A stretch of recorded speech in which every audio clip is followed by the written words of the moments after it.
Here we go. Episode 42 of the Hardline Sports Talk. I am Michael Merlo. Alongside me, I have John Michael Masiri. JM, how are you tonight? Today, it's Yeah, the really. afternoon. It's daytime. Come on. Doing pretty good. How about yourself, man? I'm good. Yeah, Yeah, some new hat some football. today. Well, New. you've had that hat for a little bit, but new hat from last time. You don't really double down on the hats. I got so many. I got to wear all of them. I Yeah, you gotta. keep like a rotation going. Yeah, I got the new Red Sox hat that I'm obsessed with. I wore the last 2 days, actually, 2 days straight. That I do like that hat. That is a nice hat. I was delivering yesterday. I got a lot of comments, so it was good. Oh, good. Yeah, a lot of people did not like the hat. Very. But yeah, Yeah, had some lost out on a football couple on people. last night. Yeah, you got all the Yankee fans there. Yeah. Yeah, did have some football last night. Almost had a little backdoor cover by the Jets. Got the That would have game. been Yeah. brutal, Yeah. Yeah. brutal. And everybody's rejecting the Mets, so everybody's good. Everybody's Yeah. good. Staying hot in New York. They stay out in New York. But yeah, let's start with the football. The Jets and the Colts. They played last night on Thursday Night Football. Mike White, the savior in this town. And New York is looking for that savior, right? Especially football. We're looking for that guy. Mike White's the hero for a week, trying to be a hero for 2 straight weeks, and didn't look too shabby until he gets hurt on the second. It was the second drive, right? The touchdown drive. Yeah. And hurt his hand, his wrist, his forearm. Something was going on, and he ended up not coming back into the game. Josh Johnson came in for him and actually played pretty well, but the Jets do get blown out 45-30. It was a blowout. The score is not as close as the game was, but tough night for the Jets defense. Yeah, tough night for the defense. I mean, it's obviously horrible to see Mike White get injured. It's painful, especially as a Jet fan. You just a little glimpse of hope, and then it just gets taken from you. But I mean, let's set one thing straight. This is Zach Wilson's team. This is not Zach Wilson's a Jet quarterback. It's nice to have some fun with Mike White and see if he could go out there and perform, but this is not part of the Jets' plan. But yeah, the defense was absolutely horrible. And the oddest thing is the Jets' strongest part is their defensive line when you talk about that defense. And they've had a very good run defense the past couple of years. I mean, finishing second overall a couple of years ago and always really staying in that top 10. But I mean, Indianapolis averaged, I would think, like almost 10 yards per carry and ran for over 250 yards against this Jets defense. So was not a pretty sight. If you had Jonathan Taylor in fantasy, you had a hell of a night. If you had He's 90 so lines good. in fantasy, even you had a hell of a night. But yeah, I mean, it's some positives to take away from the game from the Jets side. Elijah Moore played really well. Yep. And I'd say Mike LaFleur, I think he did a pretty good job, actually. I like what I've been seeing out of him these past couple of weeks. I think that change to sitting in the booth instead of on the field, maybe that's what made it happen. But I like he's being a little more aggressive. He's throwing the ball a little more, kind of taking what the defense gives you type of thing, getting some trick plays going. They had a couple of flea flickers, end around, stuff like that. So I like what I see out of Mike LaFleur. Mike White really hasn't shown you enough because I thought he played well in the limited snaps he did play yesterday. Yes. He hasn't showed you enough to make this a little controversy. No. A little bit. What if he plays against the Bills next Sunday and he has another fantastic game? Is that going to be it? Like, listen. I don't even think it's a controversy to be like the media will make it a controversy, but right. If they, if he's playing well and they decide, all right, let's play him the rest of the year and let Zach sit on the bench and, take it all in and Zach's ready to go next year. I don't think that's such a horrible thing. I don't think they'll do that. I think the Jets will end up still playing Zach Wilson and then maybe, trade Mike White or just hold on to him. It's good to have a good backup quarterback or, a backup plan if Zach doesn't end up working out. But, it's been 5 quarters that we've seen this guy play very well. So let's not make this into a big story. I do think that, like I said, it will be a big story because it's the New York media and we like to make big stories, but it's not something to write headlines about. Well, yeah, I mean, I'm searching for the controversy. I like the drama. I like the chaos. So I would like to see it. And I know as a Jeff fan, you want this. I mean, you're happy to see Mike White, but the only thing you want to see is Zach Wilson, turn out to be the guy. It's interesting. You're right. My dad just said it to me too. Guys, a lot of rookie quarterbacks, they sit, like that's the thing. And we're gonna see, even if Jordan Love sitting for a couple of years has worked out for the Packers, he's gonna play on Sunday. We're gonna get to that in a little bit. But a rookie quarterback sitting isn't always the worst thing. Mike White has had time to sit on the bench. He's been a lot of places. So maybe this is just, I don't know what it is. It's a very quarterback friendly offense. So that's something we already know.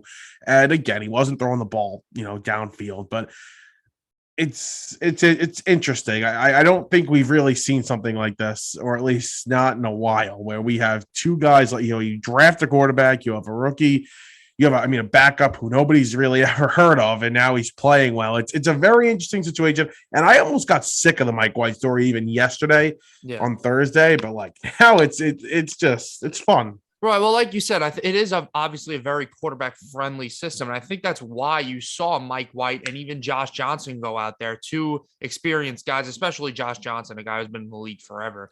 But with everybody, Mike White, he made his first start. Like, he doesn't have a ton of experience, but he's also been in the league for 4 years. He's been with a couple different teams on practice squads. He's seen a lot of games. So I think his skill set is a little more fit for the style of offense right now compared to Zach Wilson's, because listen, you go out there and you look at these two guys, Zach Wilson's more talented than Mike White. He's just a 22-year-old rookie quarterback who's trying to put it together. It's obviously it's not something to panic about and be like, oh, Zach Wilson, was this a waste of a draft pick? No. The Jets know this is going to take a little bit of a while. And I think everybody knows it's going to take a little bit of a while. I mean, we said it, Mac Jones is the most pro-ready quarterback. And Mac Jones is having the best season out of all the rookies right now. But he's not, you could still see he's not the most talented. He could be, but he doesn't have all the attributes that other guys do. So, this situation is a bit odd. I can't remember, honestly, the last time something like this happened where you got a rookie quarterback and it ended up his backup just ended up like taking over. The closest thing I would say is, I thought my microphone was going to fall, is Kirk Cousins and RG3. I guess that's the closest I can think of, because, RG3, it's a little different. He started off really well, got a little banged up, and then in came their 4th round pick, Kirk Cousins, backup quarterback, and he ended up taking over and being their franchise quarterback until he left in free agency. So, I mean, I'm just gonna let this like run its course, kind of a thing. If this means whatever happens, if this means I get a franchise quarterback, whoever it is, I don't care. Just give me one. Yeah, but I think that's the right answer. But I'm sticking to Zach Wilson right now. If I was a betting man, I would say Zach Wilson too. And the other side, the defense, like you said, it's the strongest part of this team so far this season. I agree with you, and they really did not look good. I think partly was, you talked about the defensive line. That Colts offensive line is something else. I mean, they are fantastic. It is. They had the Jet linebackers on their ass multiple times in that game. They get to the second level. Very well. They were just very strong. And listen, you saw it. Both running backs had great games. Carson Wentz had all day to throw. Carson Wentz looked good. No turnovers. And, if you told me Carson Wentz was going to not turn the ball over, I'd probably say the Colts are going to win that game. Right. But, that was close to a big backdoor cover. That would have been brutal. Yeah. Brutal for a lot of people. But in New Jersey, I don't know. Yeah. Oh, yes, of course. In other states, Yeah. Marcus May tore his Achilles and he's out for the year. Oh. That just came in right here. That's brutal. That is brutal. And I actually saw the video and I felt terrible for him, because when you tear your Achilles, it feels like somebody like kicks you. Yeah. It just pops. And it just pops, and you saw him turn around to look, and then he fell to the ground. I felt really bad for Marcus May. Yeah. He's out for the year, and probably his last game as a Jet. Yeah. Because the contract situation, the Jets haven't committed to paying him, and he hasn't gotten that contract yet. tough scene for him That's now that that's he's tough for gonna. him in general because he's a guy who he came into the league as I believe a 23 or 24-year-old rookie, and now he's in about 29 years old and he's going to be a free agent, and now you got that on his age on top of a bad injury like that, he's definitely going to suffer a little on the contract side. So yeah, that's unfortunate for him. Going back to what you were talking about with the Colts, this is one of those things where you're like, well, do we blame the Jets defensive line or do we praise the Colts offensive line? And I think you go more on the side of praising the Colts offensive line because Yes. we know how good they've been and we know how dominant that running game has been. And obviously, we haven't even talked that much about Jonathan Taylor, how talented he is.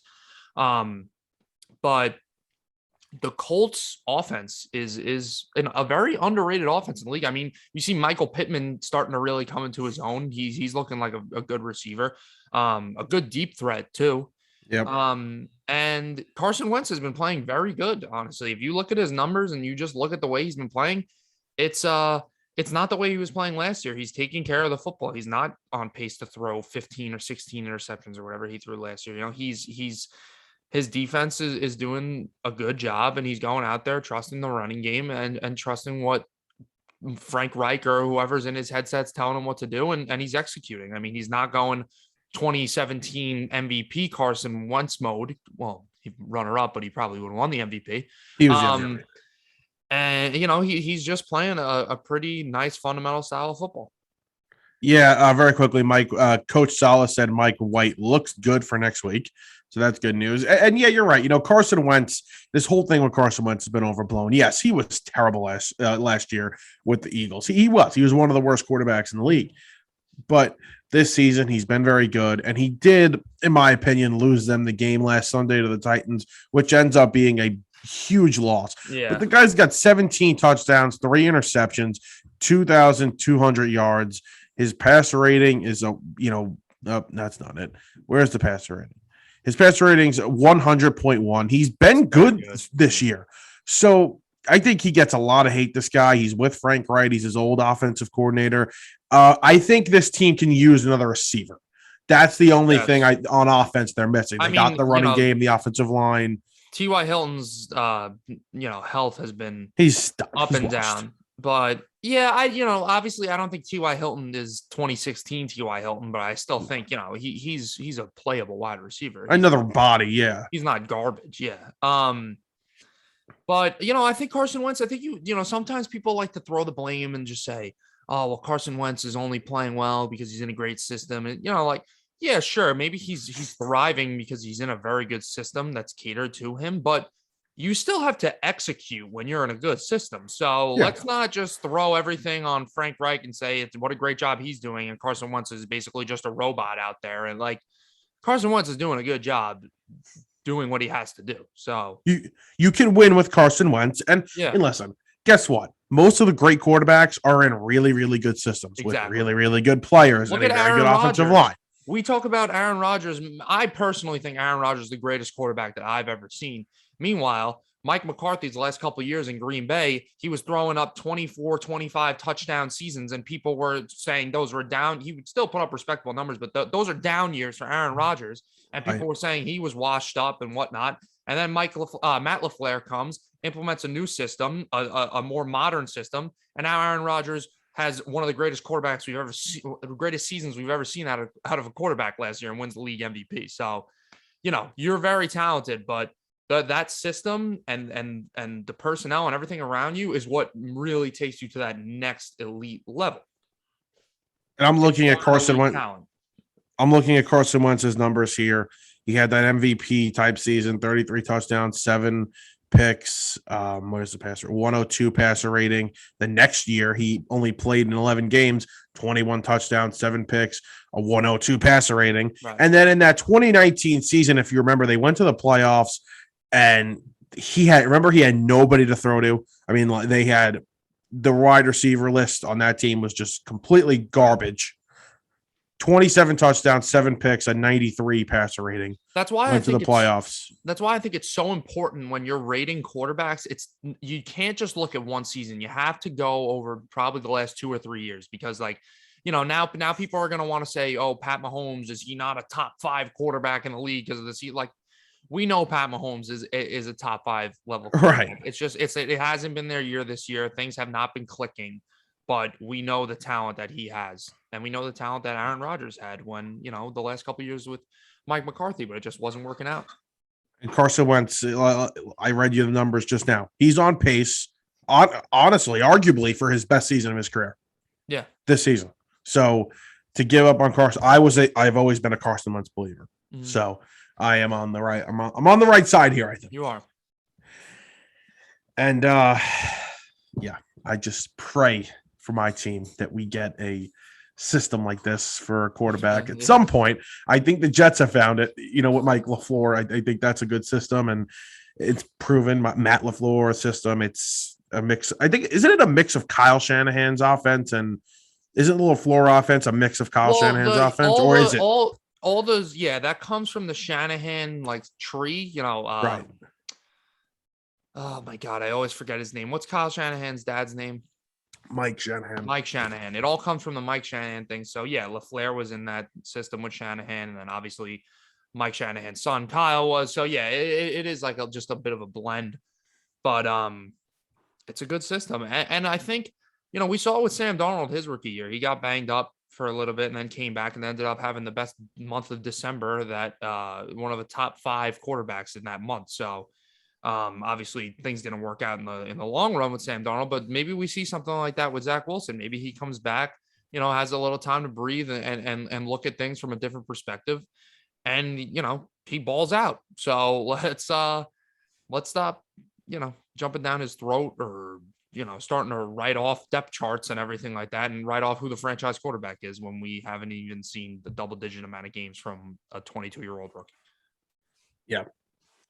I heard yesterday people say Matt Judon has created the next Tom Brady because he injured Zach Wilson, and now maybe Mike White's the next Tom Brady. You know what? People, fans are great because they're crazy. Right. That is why. And let's get to. Sorry, one more thing. When I said that thing about RG3 and Kirk Cousins, the only other thing I'd say is similar to this, but not really, because it's the same concept, but instead of the rookie quarterback getting hurt and then the veteran stepping in, it was the opposite. The Tony Romo, Dak Prescott thing is, I guess, similar. But that was a really weird year. The Cowboys were really freaking good that year. And that was what ended up ending Tony Romo's career, because he had he wasn't going to do anything. And then didn't he end up going to Denver or did he just retire? Or there were rumors he was going to Denver? There were rumors he was Tony Romo. There were rumors he was going to Denver. Yeah. There were other rumors as well. And no, he just retired. CBS offered him a ton of money. He just hung it up. And look how that worked out for the Cowboys. So I don't know. It worked out great for both sides. Yeah, but it obviously is different with this. But it's not a story. So not a story. We're not classifying it as a story. It's a fantasy. That's what we'll classify it as. Let's go to something that's not a fantasy, and that is Odell Beckham Jr. and the Cleveland Browns. The Browns have released Odell Beckham Jr., and he has hit waivers. Detroit Lions are up first in the waiver claims. And that's the end of a not so great era in Browns football. Mm-hmm. Not a great era at all for OBJ's career. I'm going to pull up the stats right now of his time there, yards per game and stuff like that, because it is not good. But hey, maybe the Giants made a really great decision getting rid of this guy. Oh, I thought you were going to say maybe the Giants make a waiver claim. No, please God. Well, let me just read this to you. Odell Beckham Jr., ages 27 to 29. He turned 29 today. That's 2019 to 2021 with the Browns. 3.9 yards per game, 54 receiving yards per game, 7 touchdown passes, touchdown catches. Randy Moss from his age 28 to 29 season in 2 seasons with the Raiders, 3.5 receiving receptions per game, 53 yards per game, and 11 receiving touchdowns. And we all know what happens next. Randy Moss's career was done basically after that. And Randy Moss goes to the Patriots after that. Yeah.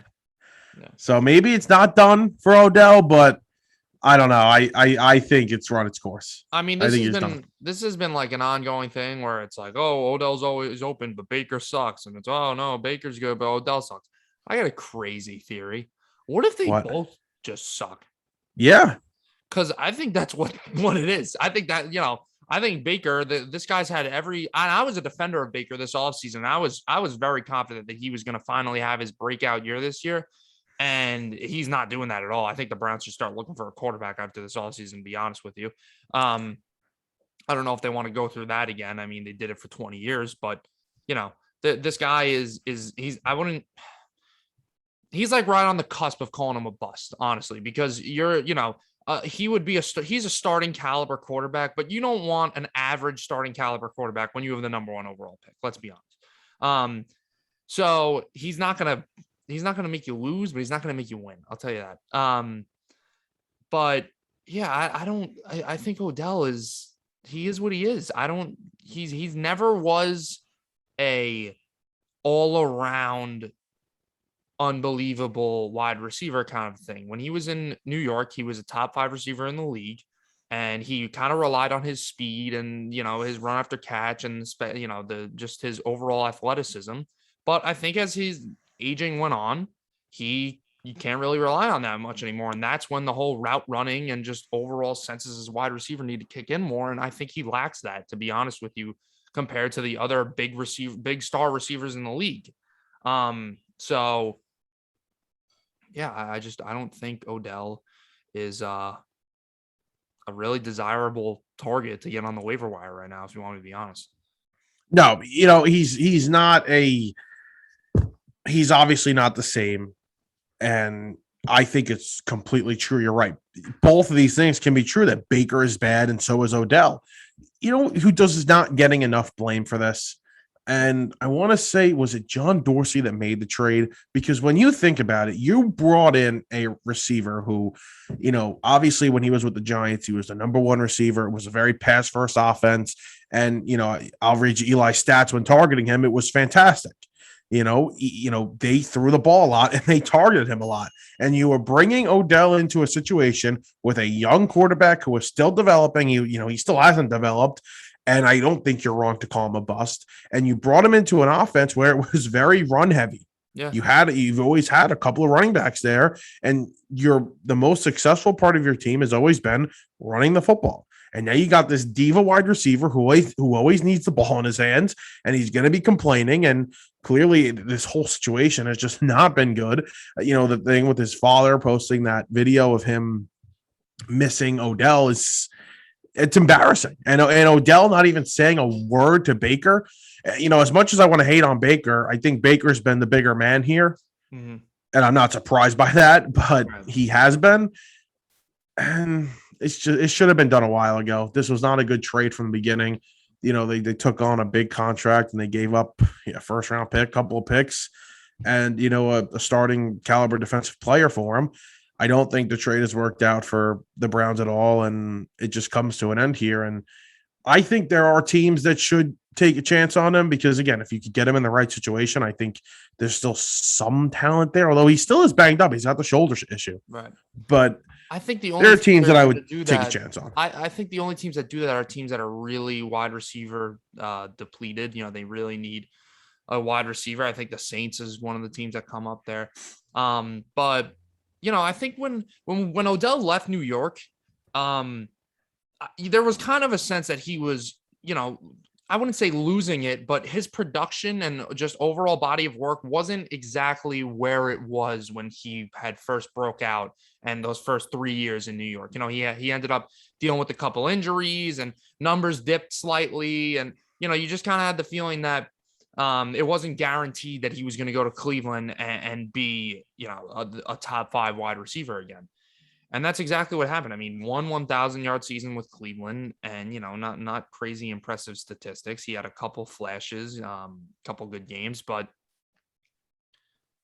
I don't know. It's hard to describe why guys fall off earlier than other guys do. And sure, you can try and blame quarterbacks and everything like that, but I think that's just a lousy excuse, honestly. And it's it's him being a diva and upset that he's not getting 1,400 yards anymore and just getting force fed the ball. Because let's be honest, when Odell was in New York, he was a very talented player, maybe a little overhyped because of the whole catch thing and everything like that. I'm looking at these stats, JM, and obviously I'm a Giants fan. I loved him.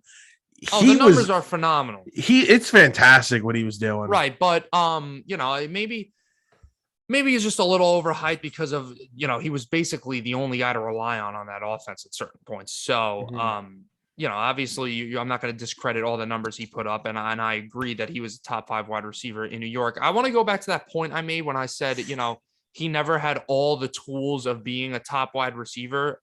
Just to clarify that, what I was basically trying to get at is just the route running side. I basically he's so athletic and he was so dynamic that he could kind of get away with maybe being an average route runner. But my point now is with all the injuries and maybe just aging, I think that's taken a toll on him, and he maybe can't rely on that so much anymore. So maybe that's kind of an explanation I give for why he's declined more rapidly than, let's say, other wide receivers who were at the level he was over the past couple of years.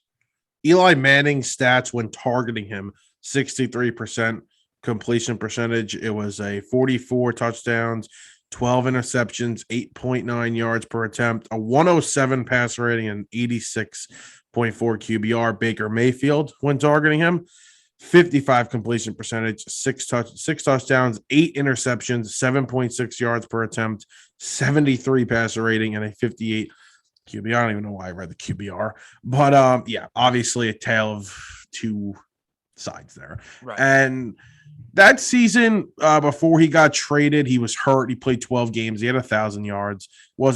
Probably wasn't going to be as great as the other ones, but did miss a few games. Yeah, I could see why you would say, a possible decline there was predictable. Again, I think the biggest thing is the age thing. You're right, because he wasn't a fantastic route runner, and he relied on his athletic ability and his speed. And as you get older, that's going to obviously tail off, and it has. I think he could be a number 2, 3 wide receiver somewhere, be productive, obviously not as productive, but a productive guy in an offense. But it also depends on the situation he goes to. I think the Saints work out. I don't think the 49ers work out, because we know how wide receivers are in those offenses. It's tough. Brandon Ayuk can't even get on the field, and when he does, he hasn't been great. So it's interesting. I could honestly see the Patriots as a possibility. Yeah. Bill does stuff like that once in a while. Wasn't he one of the first to pick up Josh Gordon? I think he was. Yeah, said he picked up AB. Yeah. But I mean, that's a little different. There's drama surrounding those guys, but then again, Gordon and AB were suspended and had criminal charges and stuff like that. So Odell, not as bad. But I was just about to bring up a point about the Saints or something like that. I could see the Saints as a fitter, like you said. Michael Thomas out for the year now, so they could use a wide receiver. But I think that's a run-first offense, and they don't necessarily need to rely on having 2 or 3 good wide receivers. So, yeah, I'm sorry, I completely forgot the point I was gonna bring up. No, you're good. You're good. It's sad, honestly, just to see it all play out. I was never really rooting against Odell. Oh, okay. I got my point. Oh yeah, please. I think this kind of proves that we need to stop. It's fun to react to trades and say, "Oh, this team won that trade," or they ripped that person off, but you can't really say that, because when the Giants traded Odell to Cleveland, what was the first reaction? Oh my God, the Giants really just traded Odell. I can't believe they did that. But when you look at that trade, and even at the time, some people actually did say the Giants won that trade, because you look at it, you're like, okay, they got a first round pick. They got a pretty good defender in Kevin Zeitler. Oh, actually, no, I'm sorry. That was a different trade. Was that 2 separate trades, the Vernon for Zeitler, and then? Yeah, so Vernon for Zeitler straight up, and then it was a 3rd round pick, a 1st round pick, and Jabril Peppers. Right. So you got Jabril Peppers, who if you look back, if you literally just did Jabril Peppers for OBJ, you can argue that the Giants win that trade because Jabril Right. Peppers, you could argue, has been more productive than OBJ the past couple of years. He had a very good season last year. And then on top of that, you get a first round pick and you get a third round pick. So the Giants won that trade. Yeah, Odell did a good. I mean, Dave Gettleman did a good job, I guess. Do we know who that first round pick was again? It was Dexter Lawrence. Dexter Lawrence, who has ended up being a pretty good NFL player. So, yeah, definitely a good trade for the Giants. Drafted a pass rusher, O'Shane, the guy that went off sides. I can't pronounce the last name. Zimenez. Yeah. So they got a couple of a good player and a decent player out of it, and then Jabril Peppers. Jabril Peppers still travels with the team. That's how much of a leader he is. Yeah. He's like a coach. So I think even that is more. Apparently, he's like the funniest guy on the team too. That too, yeah. They love him. Yeah. So sad to see this though. It is. And let's move on to something else, which should be an interesting topic, and that is Aaron Rodgers, who was in the news again after testing positive for COVID a couple of days ago. He had said in a press conference in August that he is immunized, and he's not vaccinated. He tested positive for COVID.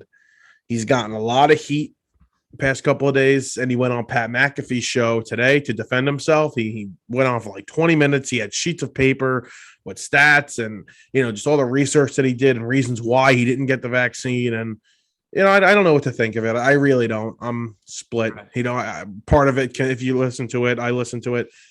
Part of it could say, oh, this guy's just an anti-vaxxer and he just has all these reasons why and excuses. And others are like, okay, he has a real reason. I don't know what to believe. I'm just going to go with I don't know what I'm going to go with. It's a very, very odd situation. Right. I mean, Rodgers, he's obviously shown that, as he's gotten older and gotten more experience in this league, he really just doesn't care anymore. So I think that's kind of why, you either love him or you hate him at this point. The whole immunized thing is like bizarre. It's kind of hilarious, honestly, that he said that. Like, what was he talking about? He got like the hepatitis shot. Like, what does he mean? Immunized? It's supposed to strengthen your antibodies against a certain virus. Right. That's what it is. But yeah, I mean, that's something easily you could see coming out of Aaron Rodgers' mouth. But yeah, I mean, I'm more pissed off that he just can't play on Sunday because I've been trying to see Rodgers versus Mahomes for a couple of years now. And we had it taken away 2 years ago when they played Kansas City on the road, and it ended up being Rodgers versus Chad Henne. And then, the Packers losing in the AFC Championship game last year. We wanted to see that. I mean, the NFC Championship game last year, we wanted to see Chiefs Packers, and now we get this. We're going to see Pat Mahomes versus Jordan Love. So, will we ever get to see Mahomes versus Rodgers? Who knows, unless they meet up in the Super Bowl, but kind of mad about that. My problem is with Aaron Rodgers, and he was honestly starting to grow on me a little bit this year, and now it's just completely changed. He acts like, and you said he doesn't care, and I can respect that. He doesn't care what anybody thinks, but he just acts like he's the smartest guy in the room. He acts like he's better than everybody, and sure, maybe on a football field he is, but just in life and in general. So that's my issue with him. Like, I don't like people like that. Right. And he truly lives carefree. He lives, to the beat of his own drum. He's an odd guy for sure. But my problem with him is that he acts like he's smarter than everybody else. Now, on the football side, he's out Sunday. You're right. We're not going to see Mahomes and Rodgers. I think it would have been a blowout, to be honest with you, if Rodgers was playing. I think this is going to be a close game. I think the Packers are winning the game. Jordan Love is going to step in. I don't know if I'm there yet. I don't know if I could say they're going to win. The spread went crazy. Yeah, I think we could both give a spoiler of one of our picks this weekend. I there's no way I'm taking Kansas City in this game. 7.5. Really? Let me see where it went to. It might have gone down a little bit. It's at 7. Yeah, right now. Touchdown for a struggling Kansas City team against. Listen, the quarterback's important, but let's not disrespect this Green Bay roster in general. It's tough. I don't know. I actually don't know where I'm going yet because now I'm looking at the way the lines moved, and I don't know. As of right now, I'm going to say I'm taking the Packers +7, but I think Love. I'm rooting for Jordan Love. I want Jordan Love to go out there and have 4 touchdowns on Sunday. Yeah, that's what I am rooting for. Well, because you like chaos. I love chaos. I am Mr. You could call me Mr. Chaos. I like it. That's why you're And right, exactly. yeah. No, that's trauma. Yeah. Yeah. I had two dreams last night. Very weird. One was the Mets won the World Series, and I wasn't like that happy.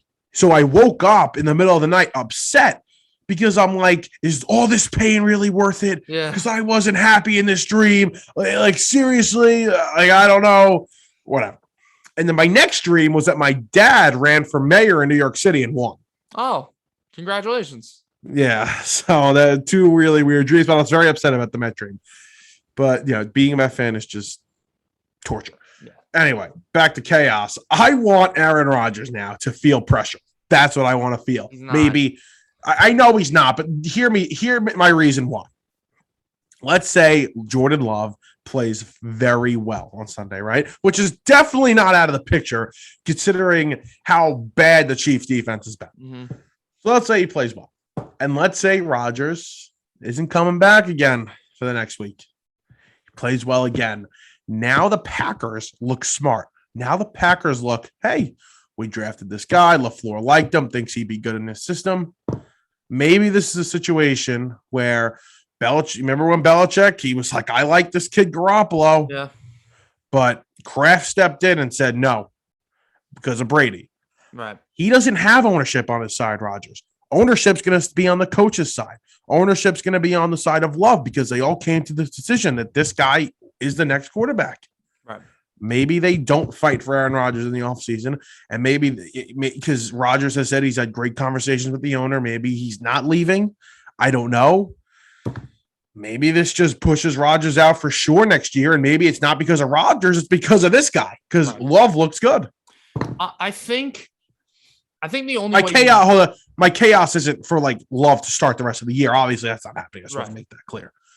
I think the way this could turn into, a story or chaos or whatever, I think the only way that happens is if Jordan Love lights up the stat sheet, like historic performance type thing for a guy in his first NFL start type thing. Like, I think if he goes out there, throws for 225 yards and 2 or 3 touchdowns, I think they'll be like, wow, what a nice performance. Jordan Love looks like he's a pretty good quarterback, but I don't think they're saying, oh, the Packers need to move on. And I mean, I know the way the media is, but who cares about the media? Just from the Packers standpoint, I don't think they go into a panic. I think if anything, they're happy. I think they want Jordan Love to succeed. Of course they do. They could end up trading him in the offseason, or they can end up keeping him still, or trading Rodgers, or whatever they want to do.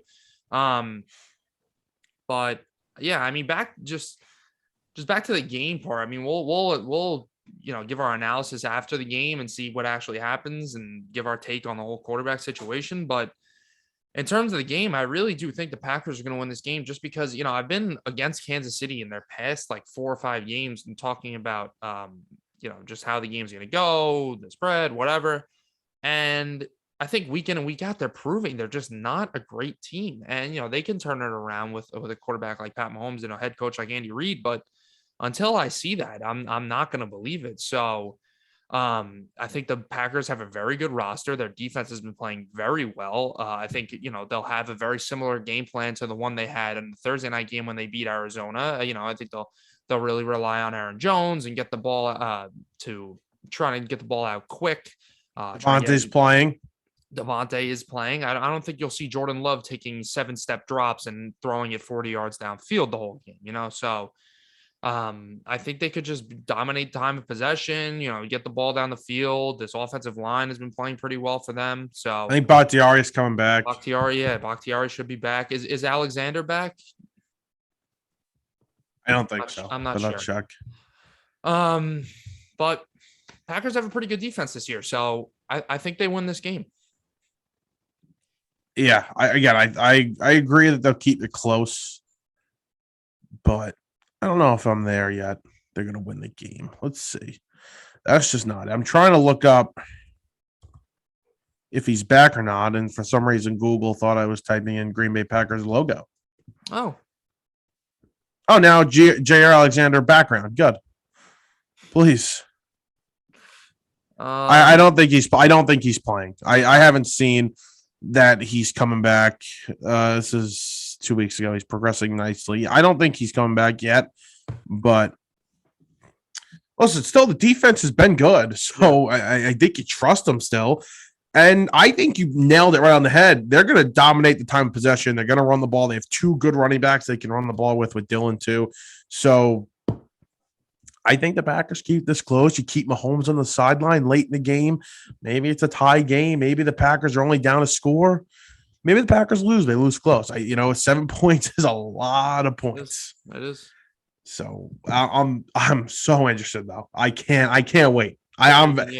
I don't know if I'm more excited to watch the Packers and the Chiefs with Rodgers or Love. I don't know. Yeah, that's how intrigued I am. I got a little take because I saw this game's at 425. I actually am a big fan of making the really good games 425 games instead of the Sunday Night Football and everything, because those are that's the best when you're watching Red Zone and there's only 4 games on at 4:30 and they all come down to the wire and you get a pretty good glimpse of every game. I like the late window. I've always been the 425 on Fox or CBS fan. Yeah. I've always been a fan of that. So there's always a couple of good games, so you could split it up, and they do a good job of that. Mm-hmm. You're getting ready for dinner. You got the TV on the kitchen, watching a little fourth quarter. I like it. There are some nights. I'm gonna be honest with you. There are some nights where I'm not even watching the Sunday night game. Oh, me neither. I don't think I've watched one this year where I'm sitting on my couch just watching the game. I'm always doing something else. I'm doing homework. I'm watching, playing video games. I'm hanging out, whatever I'm doing. Yeah. I just have it on my phone or something. But the only game I think I really sat down and watched on Sunday night was the Patriots Buccaneers game. Yeah. But yeah, you're right. It's the Sunday night. I don't know. Has it lost its juice? No, the ratings are still great. Oh, you know what it is? Maybe I don't know. Maybe just because of the MLB postseason, I've been watching those games instead. Yeah. Maybe having Sunday night on. But this Sunday night, I'm gonna be locked into the TV. My Rams are playing. Yeah, your Rams. Yep. My Rams. My fantasy team consists of 3 of the best Rams offensive players. Oh, good. Yeah. So I'm locked into the Rams. I gotta get my Cooper Kupp jersey and maybe a Rams hat. I actually do. The Rams jerseys grew on me. I like them. Finally, I've been a big fan of those jerseys. I still think they're old jerseys. They should have kept them, but no, the old jerseys were disgusting. Oh, okay.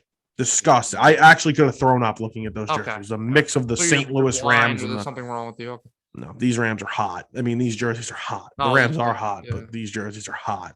All right. It's enough football. We're definitely not talking about the Giants. We're going to take a quick break. Our picks will be on TikTok. We'll put the link in the description. But we'll be right back. Here we go. We are back. The Hardline Sports Talk, episode 42. And talk a little NBA quickly before we go, because the Knicks are on a little bit of a skid here, 2-game skid after starting off 5-1. They did lose to the Pacers on Wednesday night, 111-98 on the road. And even on Monday night was a bad loss too. They lost to the Raptors, 113-104. The Raptors, for whatever reason, just went on a big-time shooting spree. But are we worried about the Knicks? Are we ready to hit the panic button? No. We're not ready to hit the panic button. I mean, you have they might have to see a little bit of a shakeup in terms of minutes and everything like that. Julius Randle has been very inconsistent this year. He's had a couple of really good games. He's had a couple of really bad games. RJ Barrett has been the bright spot. It looks like he's ready to take that another big step. They said he worked on his 3-point shot in the offseason, and that's obvious that it worked because he's shooting well over 40% from 3 this year. But I think you got to see maybe guys like Obi Toppin getting a little bit more minutes. He's played well. See, Kemba's been weird. The points aren't, it's about what you would expect, but the way he's scoring is a little surprising. He's really shooting the 3 ball out this year, and he's shooting it pretty efficiently, but it doesn't really seem like, he's taking a lot of mid ranges and driving to the basket much. So whatever, however he puts it in the basket, he puts it in the basket. But, I think the Knicks will be fine. I think just a couple of bad losses. Obviously the wins helps out, those good wins against Chicago and Philadelphia and Boston. But So don't these bad losses kind of like cancel those out? Like the loss to the Magic and then the loss here to the Pacers. Like, doesn't that cancel it out a little bit? yeah, I mean it's the beginning of the year. Yeah. I think if this was happening in April or I don't know, actually when is the NBA regular season? It ends in April. Yeah. So if this was happening in March or April, I'd maybe be a little more worried about these bad losses. But it's the beginning of the year. The Pacers and the Magic could end up being playoff teams this year. You don't know how these teams are going to shake up, but yeah, I think they're still trying to get into the swing of things. But I wouldn't hit the panic button yet. Um, yeah, I think they'll be all right. I think there's an overreaction both ways. I think there's been an overreaction to the start of the next season. And I also think now you're going to see a lot of people react to a couple of bad losses. Yeah. I think you said it right. It's the beginning of the year. The Knicks will be fine. The Julius thing, maybe they have figured out how to play him, but at the same time, the Knicks have been able to win games without him being that guy, without him, leading the way. And I think RJ Barrett is and I said it last year, and I'm going to continue to say it. I think RJ is like the catalyst for this team. Like he's the wild card. If he steps up, becomes that star, turns into that guy, he's only 21 years old. If he can be that guy, the Knicks are going to go farther than they, could ever even imagine because Right. of him. So I think it's he looks great. I think it's exciting. And Yeah. maybe they did get the better player, right? I mean, Zion's having issues staying on the court. His weight's been an issue. So definitely the jury's not out on that. And hey, John Morant had a fantastic rookie season, but last year, a little bit of a sophomore slump. Yep.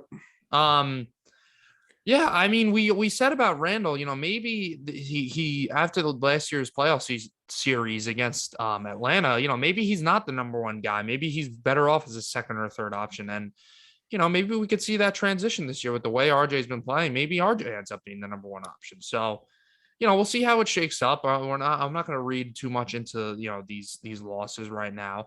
I think you take away some positives. Like I said, RJ's been playing very well, and honestly, RJ has the capability of turning out to be an unbelievable multiple All-Star appearance type guy with his skill set. I mean, he really can score at all levels, and he's a good defender. So, I think the Knicks maybe did end up getting the best out of those three. We'll see as it plays out. But I think Tibbs has done a pretty solid job. I think it's he proved himself last year. The defense has been maybe slightly worse than it was last year, but it's only the first 8 or 9 games.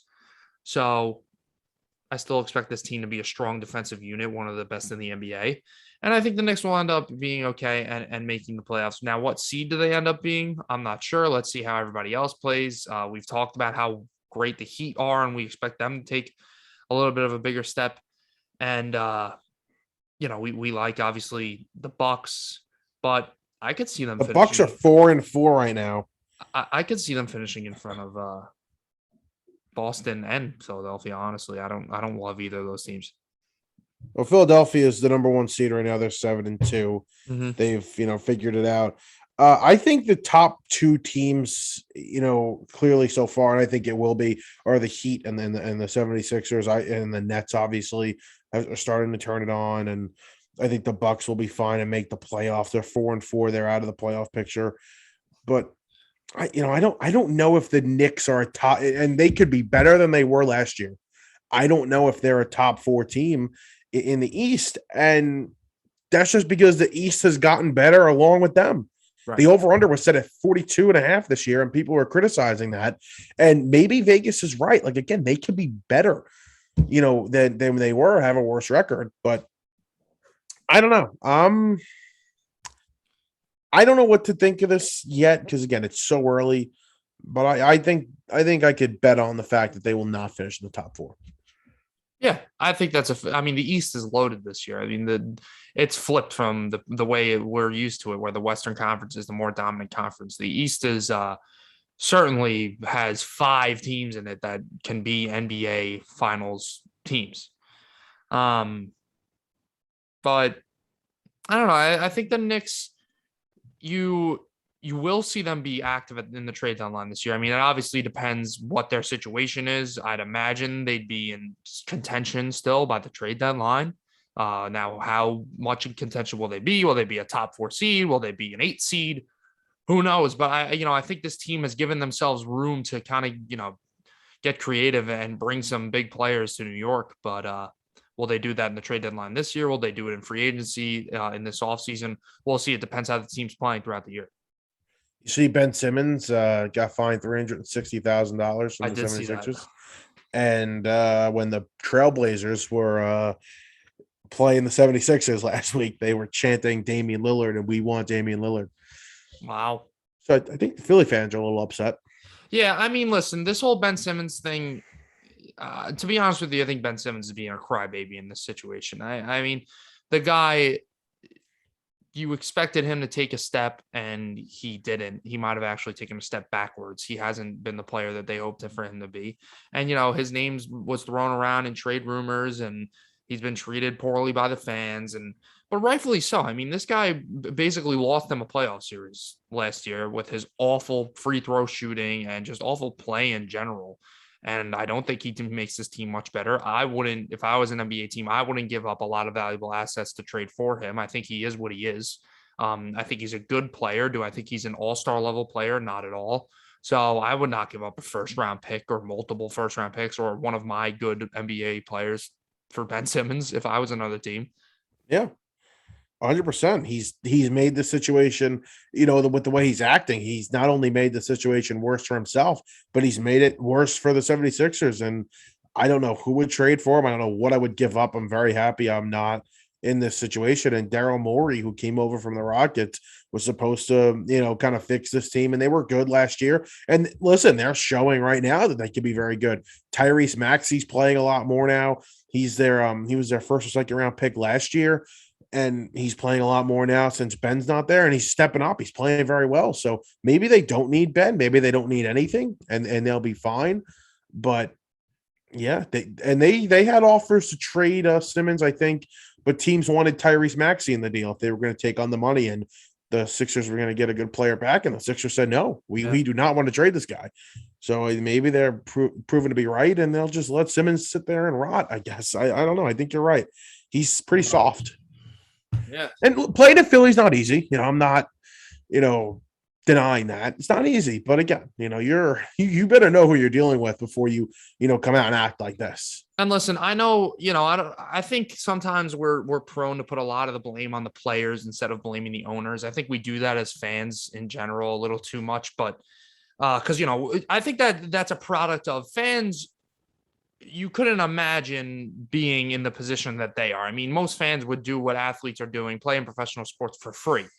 So, yeah, if that, you're giving up millions of dollars at this point. I mean, you just got fined what you said, $360,000 or whatever it was for not being with the team. So if you're at that point where you're going to throw away all this money just to not play basketball for this team that wants to trade you, and I'm sure there's other problems. He's had run-ins with Doc Rivers. They've butted heads, and who knows what the dynamic is with the teammates. And obviously the fans aren't on his side. But I mean, at one point you just got to say, all right, let me just start playing some basketball, because at that point you're hurting yourself. Obviously on the financial side, I mean, he'll be all right giving up this money. I'm sure he's making a fair share of money, but also just from if you want to leave and you want to go to a different team, you should probably play, because that just makes you more and more of a distraction and just decreases the want that teams are going to have for you to trade for you. So you see this thing with Wade Miley right now?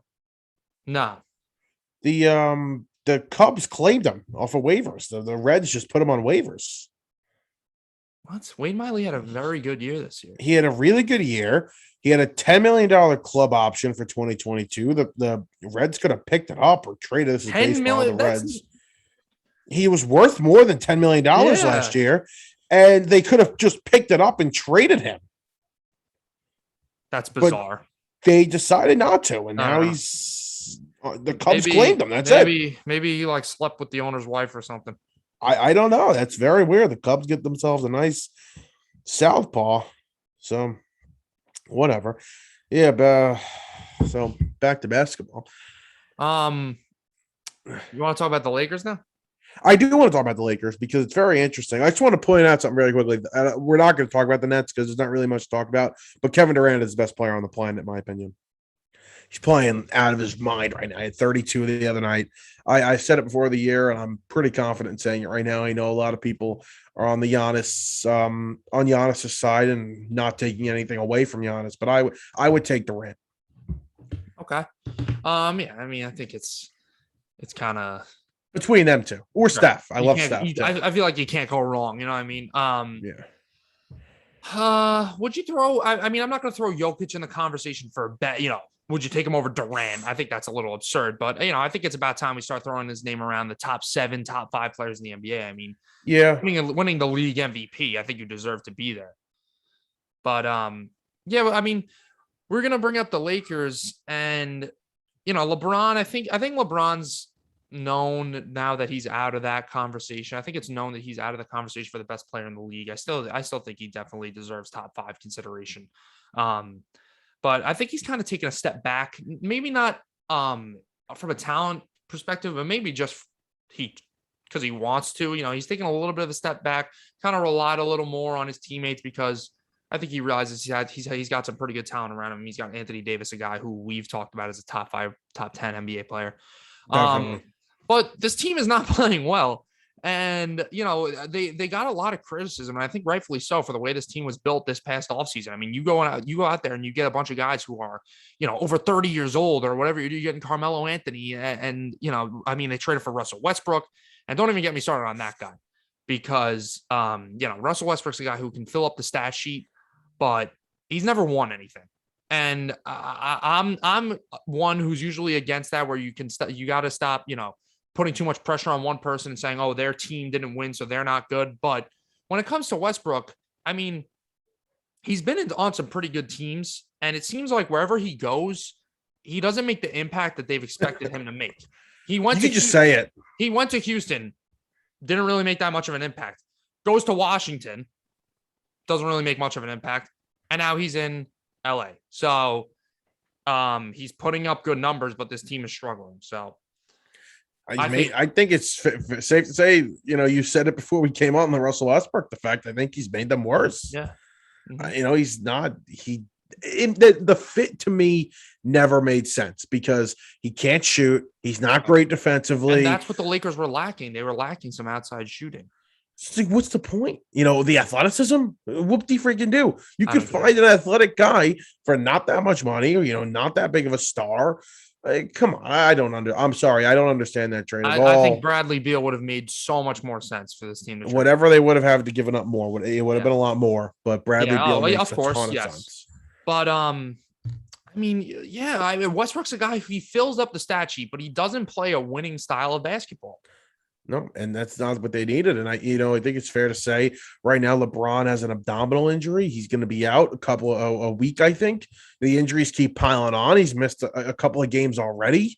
Yeah. So it's not good right now. They lost to the Thunder again. You know what Russell Westbrook's problem is? He's a below average 3-point shooter, but he takes so many threes. I'm like, what? Like, he shoots a lot of threes. And I believe his 3-point percentage is in the 20s. Which is horrific. Yeah, you know how I feel about Russell Westbrook. We feel the same way. He's not a winning player. No. I don't know. I think I wasn't high on this. I'm a big LeBron guy. Wasn't high on this team at all. Wasn't really high on LeBron either coming into the year. And I still like, I was like, all right, they'll still be like a top 4 team in the West. I don't know if that's the case. Yeah. Like, I don't know if they're a top 4 team in the West this year. Yeah, Russell Westbrook is shooting 26% from 3 this year, and he's shooting 4 threes a game. Oh, please. I mean, 4 is not a crazy amount, but why are we taking so many threes? And, you know, this just proves that MVP season that he had was such a fluke, and it was such a stat stuffer season, because I'm looking at his 3-point attempts per game for his career, and it's usually in the 3 to 4 range. That year when he won the MVP, he shot 7 threes a game and made 2.5 a game. Wow. So, Yeah, he's definitely one of the more unique players in NBA history. I'm not going to completely knock him. I think he is a good player. He's obviously incredibly athletic and can put up some good numbers. I mean, like I just said, he stuffs the stat sheet, but you still got to be a pretty good player to put up those numbers. But I don't understand this move for the Lakers. I didn't understand it at the time. I still don't understand it, and I don't think it's gonna work out. Neither do I. Be interesting though. The NBA season is it's gonna get wacky. Klay Thompson's not back yet for the Warriors, right? No, he's I not don't back. think so. They're 6-1. They're looking He pretty hasn't good. played in a very long time. I know. That'll be interesting. All right. I think that's it. Yep. Big football Sunday. Enjoy it. Qualifying offers in baseball Sunday too. That'll be interesting. Yep. NASCAR championship on Sunday. Everybody tune in. No problem. Yes, and enjoy that. Yep. Thanks. And we'll talk to you guys next week. Yep. Have a good one.